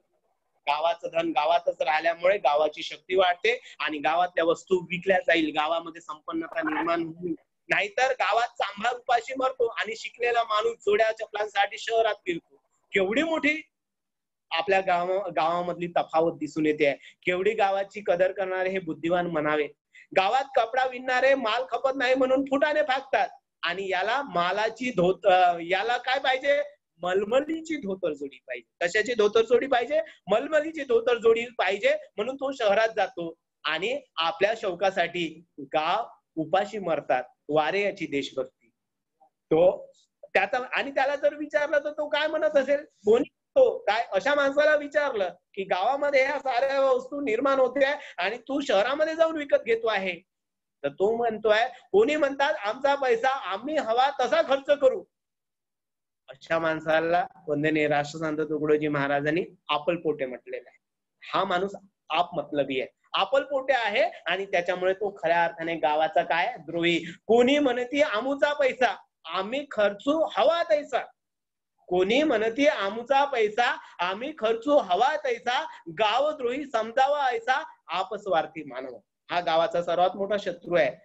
स्वतःचाच मतलब पाहतोय, दुसऱ्याचा विचार करत नाही. गावामध्ये निर्माण झालेल्या वस्तू गावातच उपयोगात आणल्या पाहिजेत, तरच त्या वस्तूंना किंमत राहील, त्या वस्तू उपयोगात येईल, तरच त्या माणसाला दोन पैसे मिळेल, त्याचंही घर चालेल, ग्रामोद्योग चांगल्याने भरभराटीस येऊ शकेल, विकास होऊ शकेल, याचा विचार करायला पाहिजे. गावातील कलावान मागासले म्हणून ते उपाशी मरतात आणि बाहेरच्या वस्तू शहरातून आणून आपण काय करत असतो, आपलं भूषण मिरवित असतो. हे गावाचं भूषण नाही आहे, हे गावाचं दूषण आहे. आपल्याला त्याला कलंक म्हणावं लागेल, असं आदरणीय वंदनीय तुकडोजी महाराजांनी म्हटलेलं आहे. आणि एक सर्वात मोठं म्हणजे आपल्याला दिसते आपल्या देशाचं वैभव म्हणजे ताजमहाल आहे. त्या ताजमहालाविषयी बोलताना वंदनीय राष्ट्रसंत तुकडोजी महाराजांनी म्हटलेलं आहे, या ताजमहालावरनं देशाची वैभवशालीता जरी दिसून येत असली तरी त्याच्यावरनं देशाचं मोजमाप करू नये. देशाचं मापन करायचं असेल तर त्या ताजमहालावरून देशाचं एकूण समीकरण मांडू नये, देशाची सूत्र मांडू नये. त्याच्याविषयी महाराज म्हणतात, देशात एकटा ताजमहाल त्यावरून न ठरे देशाचा हाल, घरोघरी लोक जरी कंगाल तरी ते मोजमाप कशाचे. देशामध्ये एकटा ताजमहाल आहे आणि हा ताजमहाल, सौंदर्यवान ताजमहाल संपूर्ण देशात वैभवशालीता प्राप्त करतोय. पण त्याच वेळी आपल्या देशातील वास्तवता जर आपण लक्षात घेतली तर काय दिसतंय, घरोघरी लोक जरी कंगाल तरी ते मोजमाप कशाची. देशात आहे ना वैभवाचं प्रतीक म्हणून ताजमहाल आहे, पण ते ताजमहाल वैभवाचं प्रतीक असेल, पण त्याच वेळी गावामधला म्हणजे एकूण विरोधाभास लक्षात घेऊया. गावामधल्या प्रत्येक गावोगावी जर आपण झाकाळून पाहिलं तर आपल्याला दिसतंय गाव कंगाल आहे, त्यांना खायची अवस्था नाहीये, खाता येत नाहीये, खाण्यापिण्याची म्हणजे मूलभूत गरजा त्यांच्या पूर्ण होताना दिसत नाहीये. म्हणून गावाचं वैभवशालीता आपल्याला ताजमहालावरून ठरवता येणार नाही. जर गावातले लोक कफल्लक असेल, कंगाल असेल, त्यांच्या मूलभूत गरजा त्यांना पूर्ण करता येत नसेल तर ताजमहाल वैभवशाली प्रतीक मानता येणार नाही. गावात एकटाच कुस्ती करणारा पहिलवान आहे. दुसरं उदाहरण देताना महाराजांनी म्हटलेलं आहे, गावात एकटा कुस्ती पहिलवान आहे आणि गावाची ओळख काय आहे तर गाव हे पहिलवानांचं गाव आहे. गावामध्ये किती पहिलवान, गावामध्ये एकटाच पहिलवान, बाकी सर्व लकडी पहिलवान, काडीसारखे सुकलेले आपल्याला दिसते आहे. म्हणून त्या गावाला आपण जर खऱ्या अर्थाने म्हटलं की हे पहिलवानांचं गाव आहे, एवढा मोठा विरोधाभास आहे. हे पहिलवानांचं गाव नाही आहे. एकटा पहिलवान असला म्हणजे गावाला पूर्ण पहिलवान म्हणणं हे जसं चुकीचं असते, त्या पद्धतीने देशामध्ये एकटा ताजमहाल असणं आणि लोक सर्वत्र कफल्लक जीवन जगणं, त्याच्यावरून वैभवशालीता ठरवता येऊ शकत नाही, हे लक्षात घ्यायला पाहिजे. असे कितीतरी उदाहरणं महाराजांनी आपल्याला या ग्रामोद्योगाच्या माध्यमाने सांगितलेलं आहे. म्हणजे प्रत्येक घटक कसा असायला पाहिजे, ग्रामोद्योगाला चालना देणारा किंवा आताच्या परिस्थितीमध्ये आधुनिकतेची जोड देण्यासाठी काय करायला पाहिजे याविषयी तुकडोजी महाराजांनी म्हटलेलं आहे. प्रत्येक घटकाला संज्ञानी बनवलं, यासाठी प्रत्येक घटक संज्ञानं पाहिजे निरोगी उद्योगी संपन्न, तरीच ते गाव आदर्शाचे भूषण मिरवू शकेल. आदर्श गाव कोणाला म्हणू तर आदर्श गाव त्याला म्हणून जो निरोगी, त्या गावामध्ये आपल्याला निरोगीता दिसून येईल, त्या गावामध्ये आपल्याला उद्योगाची संपन्नता दिसून येईल, त्या गावामध्ये प्रत्येक घटक संज्ञानी असेल, त्या गावाला आम्ही आदर्श गाव म्हटल्याशिवाय राहणार नाही. हे सर्व करत असताना मग गावामध्ये कलाकुसरता आहे, कलेच्या माध्यमाने, शेतीच्या माध्यमाने, आपापल्या अंगी असणाऱ्या सर्वच गुणांच्या माध्यमाने ज्या ज्या वस्तू तयार करता येऊन राहिलेल्या आहे त्या सर्व वस्तूंचं एक प्रदर्शन भरवल्याच्या नंतर किंवा त्या वस्तू गावातल्या लोकांनी खरेदी करण्यासाठी जे काही उद्योजकतेचे लक्षण आहेत ते आपल्याला वंदनीय महाराजांनी इथे सांगितलेलं आहे. आपल्या गावामध्ये एक म्हण आहे, पिकते तिथे खपत नाही. कारण तिथे आपल्याला काय करता येत नाही, आपल्याला तिथे जाहिरातबाजी करता येत नाही. आणि या जाहिरातबाजीचं स्वरूप या उद्योगशीलतेने शिकलं पाहिजे. आजच्या ग्रामीण भागातल्या ग्रामोद्योगांनी ते शिकलं पाहिजे सर्वच गोष्टींचे. आणि जाहिरातीच्या माध्यमाने त्याने स्वतःचा विकासही करायला पाहिजे. त्या दृष्टिकोनातून विचार करत असताना किंवा या सर्व गोष्टीला एक प्रारूप निर्माण करून देण्यासाठी वंदनीय राष्ट्रसंत तुकडोजी महाराजांनी गावामध्ये एक उद्योग समिती असावी अशी वाच्यता या ग्रंथामध्ये केलेली आहे. गावात एक उद्योग समिती असावी. आणि या उद्योग समितीचं कार्य काय असावं? या उद्योग समितीचं कार्य हेच असावं की त्या गावातील उद्योगाची भरभराट झाली पाहिजे. गावामध्ये जेवढेही उद्योग असेल त्या गावामधल्या उद्योगाची भरभराट कशी होईल, गावाचे आर्थिक जीवन कसं समृद्ध करता येईल आणि गावातील आर्थिक प्रश्न, गावातील आर्थिक अडीअडचणी कशी सोडवता येईल याचं सर्वस्व उत्तर त्या उद्योग समितीकडे असायला पाहिजे. गावामधील उद्योग समिती काय, जसं आपण पाहतो सुरुवातीच्या काळामध्ये जेव्हा आम्ही 10वी-12वी झालेलो होतो आमच्या काळामध्ये किंवा माझ्यापेक्षा ज्येष्ठ मंडळी असेल तेव्हा एक सेवा योजन कार्यालय असेल शहराच्या भागी. ते सेवा योजन कार्यालय काय करायचं, तुम्ही 10वी झाली 12वी झाली नोंदणी आपण तिथे सेवा योजना कार्यालयात करायचं. आणि ती नोंदणी करीत असताना मग सेवा योजना कार्यालयातून कोणी ITI झालं, कोणी DED झालं, BEd झालं, प्रशिक्षण घेतले इथं. ती नोंदणी झाली की तिथनं आपल्याला काय यायचं, कॉल यायचा. बरोबर आहे. कशाचा कॉल यायचा? आपल्या सर्व्हिससाठी, नोकरीसाठी, त्याचं ते केंद्र. तशी एक उद्योग समिती गावामध्ये असावी. गावामध्ये कोणकोणते उद्योग आहे, गावामध्ये कोणत्या वस्तू निर्माण होते आहे, गावामध्ये वस्तू निर्माण जर होत नसेल तर त्या वस्तू दुसऱ्या गावातून आपल्याला आणण्याची गरज नाही. तिथे जाऊन त्या वस्तू कशा निर्माण होत्या त्याचं प्रशिक्षण घ्यावं आणि त्याचं प्रशिक्षण घेतल्यानंतर गावातल्या तरुणांनी गावामध्ये ती वस्तू निर्माण करावी म्हणजे गाव समृद्ध होईल. गावामध्ये असणारी अलुतेदारी बलुतेदारी पद्धती त्या पद्धतीने विकसित होईल. म्हणून गावी असावी उद्योग समिती जी सतत करील उद्योग उन्नती. लक्षात घ्या, गावी असावी उद्योग समिती जी सतत करील उद्योग उन्नती, गावाचे आर्थिक जीवन हाती घेऊन लावील सोयजी. गावात एक उद्योग समिती असावी. गावातल्या उद्योगाची भरभराटीत गाव म्हणजे उद्योग भरभराटीस आणण्याचे कार्य त्या उद्योग समितीच्या माध्यमाने होईल. गावामधलं आर्थिक जीवन कसं असेल ते आर्थिक जीवनाचं एकूण कार्य पाहणारी उद्योग समिती राहील. आणि गावामधल्या ज्या अडीअडचणी आहे त्या अडीअडचणी प्रश्न सोडवण्याचं काम कोण करेल तर हे उद्योग समिती आपल्याला करून देईल. या दृष्टिकोनातून विचार केला पाहिजे. आणि गावामध्ये आपल्याला दिसतंय कधी कधी सर्वात पैशाचं सोंग आपल्याला करता येत नाही असं बोललं जातं. बरोबर आहे, सर्वच गोष्टीचं सोंग करता येतं पण पैशाचं सोंग करता येत नाही. याच्यावर वंदनीय राष्ट्रसंत तुकडोजी महाराज ग्रामोद्योग उभा करायचा आहे, उद्योग उभा करायचा आहे. उद्योग उभारण्यासाठी काय करायचं, मग धन आणायचं कुठून, त्यावर वाच्यता करताना महाराजांनी म्हटलेलं आहे गावातील जे श्रीमंत लोक आहेत त्यांच्याकडून पैशाचा वाटावा मिळावा.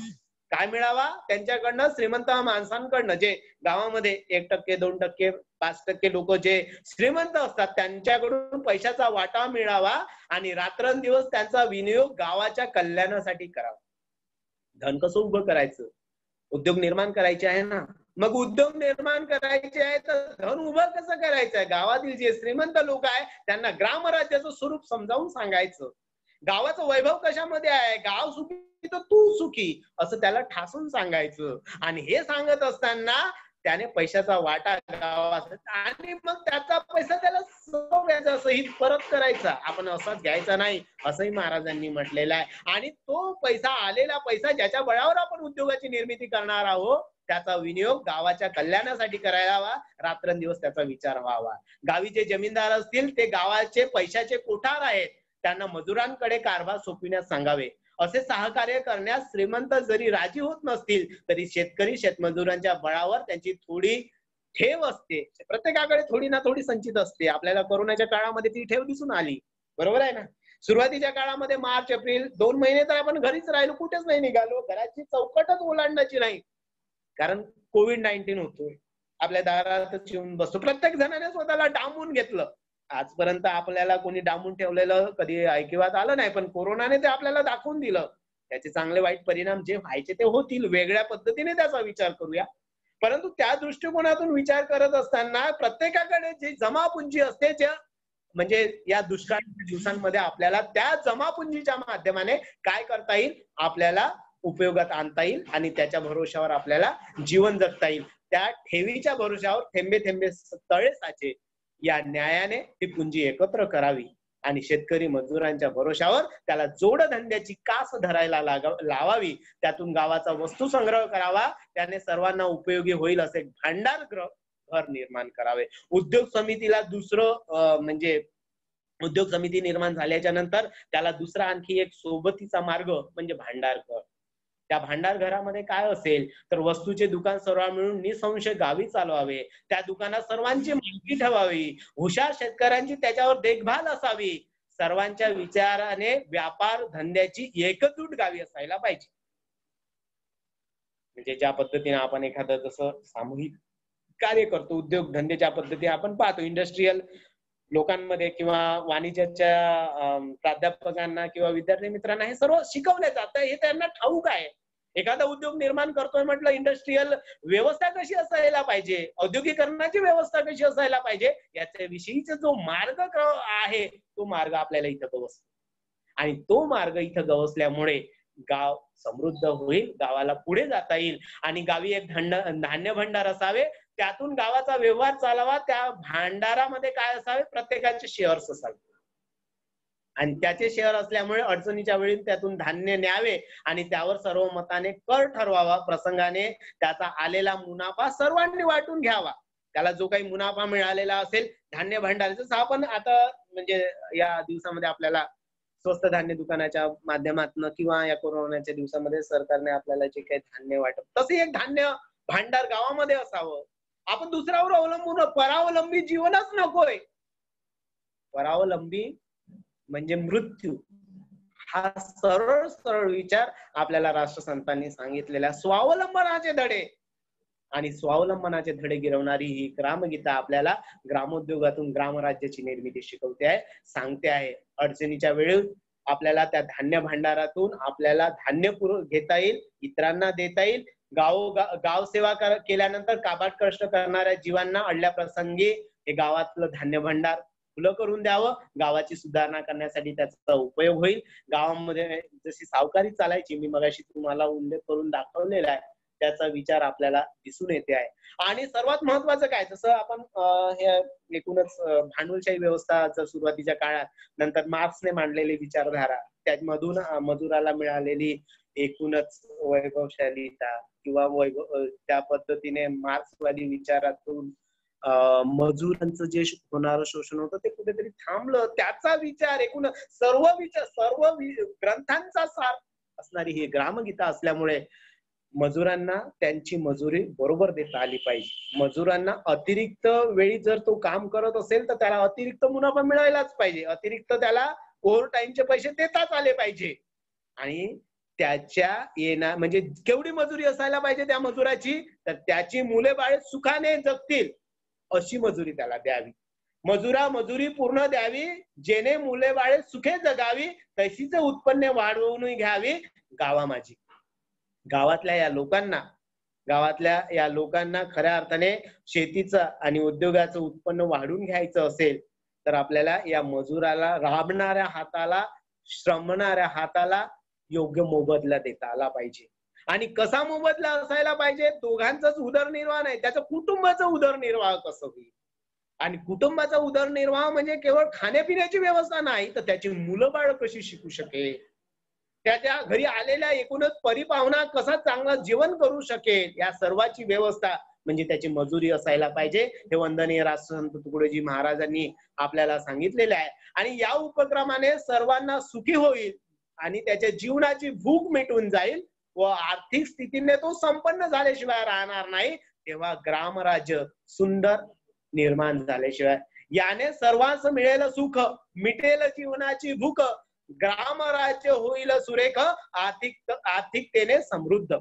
कशाने ग्रामराज्य समृद्ध होईल, याने सर्वांस मिळेल सुख. कशाने सर्वात सुख मिळेल, मिटेल जीवनाची भूक, ग्रामराज्य होईल सुरेख, आर्थिकतेने समृद्ध. मजुरांना योग्य मजुरी देणं, भांडवलशाही विरोधी जे मी मार्क्सचं उदाहरण तुम्हाला सांगितलं, सांगितलं की त्या काळामध्ये ती गरज होती. मजुरांचं शोषण किती जास्त म्हणजे किती मोठ्या प्रमाणावर व्हायचं. मुलं बाळ राबणारे, बायको राबणारी त्यांची, परंतु त्यांचा मोबदला मिळत होता का नव्हता याचा विचार मार्क्सने केला आणि त्या दृष्टिकोनातून त्यांनी विचारधारा प्रस्थापित करून मजुरांना न्याय हक्क प्राप्त करून दिला. तो न्याय हक्क गावातल्या या उद्योगाच्या माध्यमाने, मजुराच्या माध्यमाने वंदनीय राष्ट्रसंत तुकडोजी महाराजांनी सांगितलं आणि गाव समृद्ध करण्यासाठी त्याची आर्थिक स्थिती समृद्ध व्हायला पाहिजे. जो मजूर आर्थिक संपन्न असेल तो आर्थिक संपन्न झाला तर तो मनाने प्रसन्न होऊन प्रसन्नतेने चांगलं काम करू शकेल. ज्याच्या पोटाचाच प्रश्न सुटत नसेल काय काम करणार याचा विचार त्यांनी सांगितलेला होता. यास्तव श्रीमंत शिक्षित हुद्देदार, कलावंत शेतकरी कामगार सर्वांनी मिळून करावा ग्रामोद्धार, तो थांबवावा निसंदेह. काय म्हटलेलं आहे? श्रीमंत असेल, शिक्षित असेल, हुद्देदार असेल, कलावंत असेल, शेतकरी असेल, कामगार असेल, मजूर असेल, या सर्वांनी संघटून ग्रामोद्योगाचे सर्वतोपरी कल्याण करावे. ग्रामोद्योगाचे सर्वतोपरी कल्याण कशाने होईल? गावाचं सर्वस्वी कल्याण या म्हणजे जे लोक आहेत, श्रीमंत असेल, शिक्षित असेल, हुद्देदार असेल, कलावंत असेल, शेतकरी, कामगार, मजूर या सर्वांनी संघटून एकत्र येऊन ग्रामोद्योगाला मदत करावी आणि त्याचं कल्याण करावं. शहराकडे चाललेला जो ओघ आहे, शहराकडे चाललेला प्रवाह तो थांबवावा निसंदेह. शहराकडे चाललेला प्रवाह तो थांबवावा निसंदेह. सर्वांचा गावीच होईल निर्वाह, ऐसी योजना करावी. उद्योग समितीने कशी योजना करावी किंवा गावामध्ये जे उद्योग, गावामधला जो उद्योग आहे तो गावातला उद्योग कसा असायला पाहिजे याचा विचार करत असताना त्यांनी सांगितलं कशी योजना असावी गावाची. तर जो विद्वान आहे, ज्याचं जे शिक्षण झालंय, जे प्रशिक्षण झालेलं आहे, त्याला रोजगार गावातच उपलब्ध करून देता आला पाहिजे. त्याला शहराकडे जाण्याची गरजच भासता कामा नये आणि त्याच्यामुळे शहराकडे जाणारा जो लोकांचा लोंढा आहे तो थांबेल आणि लोकांचा लोंढा जर थांबला तर खऱ्या अर्थाने गावाला काय होईल? गावाला कर्तव्यशालीता प्राप्त झाल्याशिवाय राहणार नाही. म्हणून शहराकडे खेडूतांचा जो ओघ चाललेला आहे थांबविण्यासाठी सर्वांचा गावातच जीवन निर्वाह हमखासपणे होईल. गावामध्येच त्याला आपला उदरनिर्वाह करण्याचं साधन प्राप्त होईल अशी योजना गावाने करावी. खरे तर खेडे शहराचे निर्माते आहे. खेडेची शहराचे जनक, शहर भोगते खेडे उत्पादक. परिस्थिती लक्षात घ्या शहरवासियांची कशी आहे. खेडे शहराचे जनक, शहर भोगते खेडे उत्पादक. शहराकडे न जाता लोक धावावे उलट खेड्याकडे. गांधीजींनी गावाकडे चला असा संदेश दिलेला होता. गांधीजींनी म्हटलेलं होतं स्वराज्याच्या विषयी, गांधीजींचा विचार आहे. गांधीजींनी म्हटलेलं होतं हे गाव स्वराज्यशाली म्हणजे गाव स्वराज्यशाली कसं बनेल, देशामध्ये स्वराज्य कसं निर्माण होईल, देशामध्ये ग्रामराज्य निर्माण कसं होईल. त्यांनी म्हटलेलं आहे की इथला राजा ज्या पद्धतीने त्याला सर्व गोष्टी सहजतेने प्राप्त होऊ शकते तसा इथला जो भंगी असेल, तळागाळातला माणूस असेल, त्याला सहजतेने राजासारख्या साऱ्या गोष्टी एका ठिकाणी बसून निर्माण म्हणजे प्राप्त झाल्या पाहिजे तरच तो सुखी होईल. ग्रामराज्यामध्ये राजा आणि रंक याच्यामध्ये दरी नको. ही दरी सांधता आली, ही दरी बुजवता आली तरच गावाला गाव राज्य निर्माण होईल, ग्राम स्वराज्य निर्माण होईल. ही गांधीजींनी शिकवलेली शिकवण आहे.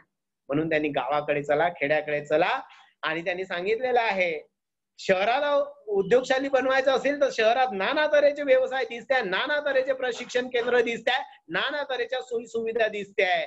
मित्रांनो, खेड्याला वैभवशाली बनवायचं असेल तर हे सर्व साधन खेड्यामध्ये निर्माण झाले पाहिजे. खेड्यामध्ये प्रशिक्षणाची केंद्र असायला पाहिजे, खेड्यामध्ये औद्योगिकरणाची साधनं असायला पाहिजे, खेड्यामध्ये साऱ्या भौतिक सुख सुविधा असायला पाहिजे तरच खेड समृद्धशाली बनेल. म्हणून आपल्या महात्मा गांधींनी म्हटलेलं होतं, महात्मा गांधींनी काय म्हटलेलं होतं की गावामधलं म्हणजे शहरामधलं जे विद्यापीठ आहे ते गावामध्ये जाऊन निर्माण झालं पाहिजे. गावामध्ये विद्यापीठ प्रस्थापित झालं पाहिजे तर तो तिथला जो तरुण आहे, तिथला जो भावी नागरिक आहे, पिढी आहे निर्माण होणारी, ती सहजतेने विद्या अवगत करेल, सहजतेने गावामध्ये त्या साऱ्या गोष्टी निर्माण करू शकेल. खेडेची शहराचे जनक, शहर भोगते खेडे उत्पादक, शहराकडे न जाता लोक धावावे उलट खेड्याकडे, हे गांधीजीचं स्वप्न, हे वंदनीय राष्ट्रसंत तुकडोजी महाराजांचं स्वप्न, त्यासारख्या महान विभूतींचं स्वप्न पूर्ण झाल्याशिवाय राहणार नाही हे आपल्याला दिसते आहे. म्हणून खरे तर खेडे शहराचे निर्माते आहे, खेडे उत्पादन करणारे आहे, त्याचा उपभोग घेणारं शहर आहे. त्यामुळे शहराला खेड्याभोवती फिरावं लागेल, मग लोक शहराकडे न जाता गावाकडे धावत सुटेल. अशी ग्रामसेवा असावी. ऐसी करावी ग्रामसेवा, हेची कर्म आवडे तेव्हा, संशय नाही मनीन काही मनीन धरावा तुकड्या म्हणे. अशी ग्रामसेवा करावी, हेच परमेश्वराचं आवडतं कर्म आहे. परमेश्वराला आवडणारं कर्म कोणतं असेल तर खऱ्या अर्थाने ग्रामसेवा. आणि ही ग्रामसेवा आपण जर केली तर ती करीत असताना आपल्या मनामध्ये कोणताही संशय धरू नये, असं वंदनीय राष्ट्रसंत तुकडोजी महाराजांनी आपल्याला सांगितलेलं आहे. जवळपास 1.25 तास मी बोलतो आहे. आपण उद्योगशीलतेचे आणि वंदनीय राष्ट्रसंतांनी सांगितलेल्या श्रमसंपत्तीच्या माध्यमाने गावातून ग्रामोद्योग कसा निर्माण करता येईल आणि खऱ्या अर्थाने ग्रामोद्योगातून ग्रामराज्याची निर्मिती कशी करता येऊ शकेल याचे विचार आपण सहजतेने लक्षात घेतलेले आहे. आणि त्या विचारशीलतेतून आपण कुठेतरी वंदनीय राष्ट्रसंत तुकडोजी महाराजांच्या या विचारधारेला अवगत करावं. ग्रामोद्योगातून गावाचा विकास होईल, गावाचा विकास झाला तर ग्रामराज्य निर्माण होईल, ग्रामराज्य निर्माण झालं तर रामराज्य निर्माण होईल, रामराज्य निर्माण झालं तर सर्व देशवासी सुखी आणि वैभवशाली झाल्याशिवाय राहणार नाही. हा एकूणच अट्टहास राष्ट्रसंत तुकडोजी महाराजांनी श्रमसंपत्तीच्या माध्यमाने या ग्रंथामध्ये मांडलाय. मी आपल्या तुटक्या शब्दामध्ये आपणासमोर तो सादर केला, मांडला. आपल्याला तो अवगत झाला असेल, आपल्याला कळला असेल आणि तुम्ही मला सर्वांनी ऐकून घेतलं. इतका वेळ मी आपला अनमोल वेळ घेतला. माझं हे कथन आपल्याला रुचलं असेल, कळलं असेल किंवा कळलं नसेल किंवा कोणाच्या कळत न कळत भावना दुखावल्या असेल, सर्वांचं त्या भावना दुखावल्या असेल तर मी त्या सर्वांना माफी मागतोय. आणि खऱ्या अर्थाने वंदनीय राष्ट्रसंतांनी दाखवलेल्या मार्गावर जीवन मार्ग बनवावा. तो मार्ग आपला राजमार्ग बनेल आणि तो मार्गच आपल्या जीवनाला दिशा देणारा मार्ग ठरेल असं मला वाटतं. इथे मी थांबतो. जय हिंद, जय भारत.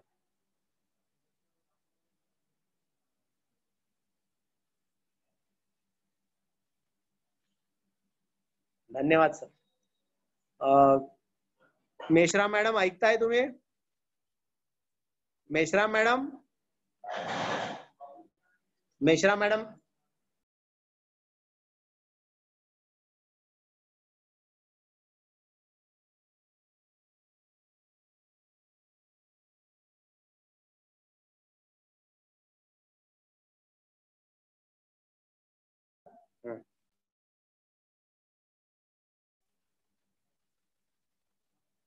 मेश्राम मॅडम ऐकताय तुम्ही मला?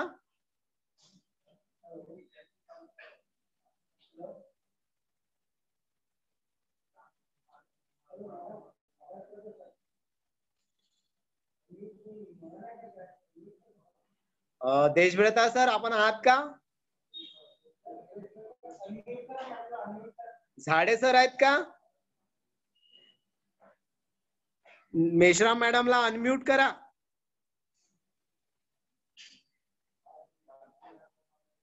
हॅलो, हा सर. मेश्राम मॅडमला अनम्यूट करा आणि त्यांना समोरचं सूत्रसंचालन त्यांच्याकडे सोपवा. कोणत्या मॅडम म्हटलं सर?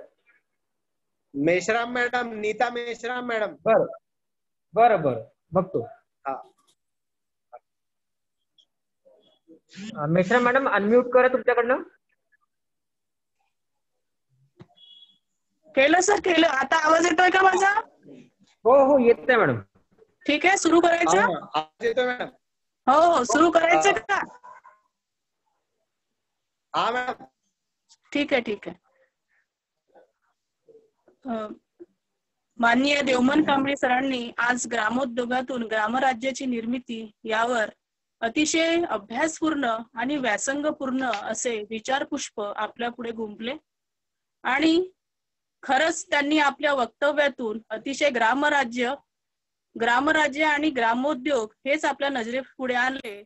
राष्ट्रसंत तुकडोजी महाराजांचे विचार किती मूलगामी होते आणि आजच्या काळातही प्रत्येक व्यक्तीला, प्रत्येक समाजाला आणि प्रत्येक माणसाला, ग्रामराज्यातील प्रत्येक गावातील प्रत्येक व्यक्तीला ते अंगीकारण्यासारखे अतिशय उपयुक्त विचार त्यांनी आपल्या पुढे मांडले आणि वेळातून वेळ काढून त्यांनी अतिशय सुंदर मार्गदर्शन आपल्या सर्वांना केले. आणि स्वावलंबन म्हणजे काय असते किंवा गावात रोजगार निर्मिती काय असते, गावातील बेरोजगारी कशी नष्ट झाली पाहिजे. माणूस आजकाल गाव सोडून खेड्याकडे वळलेला आहे, पण गावातच आपण जर रोजगाराची निर्मिती केली तर आपल्याला खेड्यातून गावाकडे जाणारा गावातून शहराकडे जाणारा जो प्रवाह आहे लोकांचा, तो कसा थांबवता येईल. आपल्याला राष्ट्रसंत तुकडोजी महाराजांचं जे स्वप्न होतं ते कसं वास्तवात आणता येईल. त्याचप्रमाणे महात्मा गांधींनी सुद्धा खेड्यांकडे चला हा मूलमंत्र दिला होता, ते सुद्धा कसं प्रत्यक्षात आणता येईल याचा अगदी व्यासंगपूर्ण आणि अभ्यासपूर्ण विवेचन माननीय कांबडी सरांनी इथे सर्वांपुढे केलेलं आपलं सुंदर असं विचारपुष्प त्यांनी इथे गुंफलेलं आहे आणि या विचारांचा लाभ सर्वांनीच घेतलेला आहे. धन्यवाद सर. मी मनापासून तुमचे आभार मानते की तुम्ही इतकं सुंदर विचारपुष्प आमच्या पुढे घेऊन आलात आणि आमच्या सर्वांनाच त्याचा लाभ दिलात. अतिशय मनपूर्वक आभार.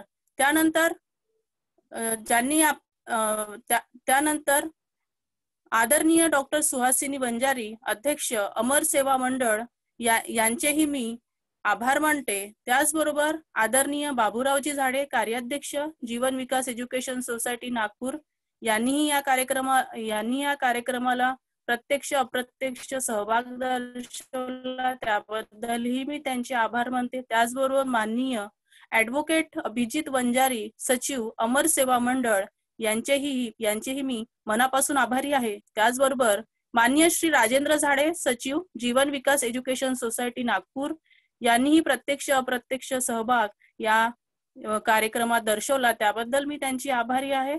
त्याचबरोबर माननीय डॉक्टर स्मिता वंजारी, कोषाध्यक्ष अमर सेवा मंडळ, यांचेही मी मनापासून आभारी आहे. त्याचबरोबर मार्गदर्शक गुरुदेव सेवा मंडळ, राष्ट्रसंत तुकडोजी महाराज अध्यासन केंद्र नागपूर, यांचेही मी मनापासून आभार मानते. त्याचबरोबर आज या कार्यक्रमाचे आयोजक डॉक्टर दिलीप बडवाईक, प्राचार्य कमला नेहरू कॉलेज नागपूर, यांचीही मी आभारी आहे. त्याचबरोबर डॉक्टर देवमन कांबडी, प्राचार्य नवप्रतिभा महाविद्यालय नागपूर, यांचेही मी आभार मानते. त्याचबरोबर डॉक्टर अशोक कांबळे, उपप्राचार्य कमला नेहरू महाविद्यालय नागपूर, यांचेही मी आभार मानते. त्याचबरोबर डॉक्टर प्रदीप दहीकर यांचे सुद्धा मी आभार मानते. त्याचबरोबर ही महत्वाची भूमिका असते तांत्रिक बाजू सांभाळण्याची. तर या संपूर्ण वेबिनारची, आजच्या सत्राची ज्यांनी तांत्रिक बाजू सांभाळली त्या झाडे सरांचे सुद्धा मी आभार मानते.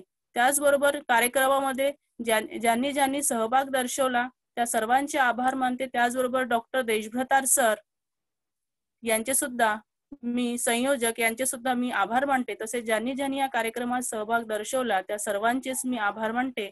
आणि सर्वांच्या अनुमतीने आजच्या सत्रापुरती हा कार्यक्रम संपला, हे वेबिनार इथेच संपला आजच्या सत्रापुरतं असं मी जाहीर करते. आणि उद्याच्या पुढच्या सत्राला आपण भेटणारच आहोत. तर आजच्या सत्रापुरती रजा घेते. धन्यवाद.